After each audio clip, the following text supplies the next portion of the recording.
Gaza में 7 दिन के युद्ध विराम के बाद आज इस्राएली सेना ने जुमे के दिन सुबह से ही गाज़ा पर एक तरफा युद्ध विराम को ख़त्म कर दिया और हमले कर दिए। ये जो आप वीडियो इस वक्त देख रहे हैं, ये लाइव फुटेज है वहाँ से, और जो जानकारी है उसके मुताबिक इस्राएली सेना की कार्रवाई में अब तक 28 फ़लस्तीनी शहीद हो चुके हैं, जबकि दर्जनों जख्मी हुए हैं। अमेरिकी मदद इसको हासिल है और उसी की बुनियाद पर इसराइल अभी तक गाज़ा के अंदर तबाही मचा रहा है। 7 दिन का युद्ध विराम हुआ था जो अब ख़त्म हो चुका है, और ये युद्ध विराम एक तरफा ख़त्म किया है इसराइल ने अपनी तरफ से। आप देख रहे होंगे चारों तरफ धुएं के गुबार उठे हुए हैं, और यह गाज़ा की बिल्कुल लाइव तस्वीरें हैं, लेटेस्ट तस्वीरें हैं। आखिरकार 7 दिन के युद्ध विराम की समाप्ति के बाद इसराइल ने एक बार फिर गजा पर भीषण हमले शुरू कर दिए, जिसके दौरान दसियों फिलिस्तीनी शहीद और घायल हो गए।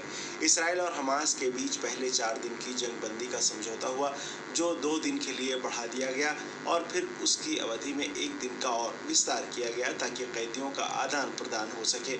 गुरुवार की रात जैसे ही युद्ध विराम समाप्त हुआ, शुक्रवार की सुबह ही इसराइल ने गजा के कई इलाकों पर भीषण बमबारी की, जिसमें कम से कम 29 फिलिस्तीनी शहीद और दर्जनों घायल हो गए।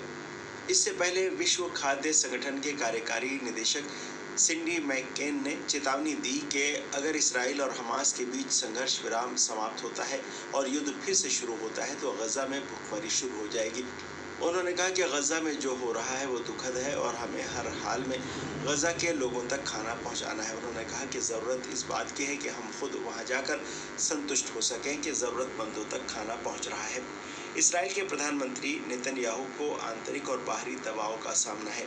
आंतरिक दबाव और कैदियों की रिहाई के समझौते की वजह से वो युद्ध विराम पर राजी तो हो गए, क्योंकि कैदियों की रिहाई के लिए समझौता करने पर उन पर भारी दबाव था और इसराइली जनमत लगातार प्रदर्शन करके कैदियों की रिहाई के लिए दबाव डाल रहा था।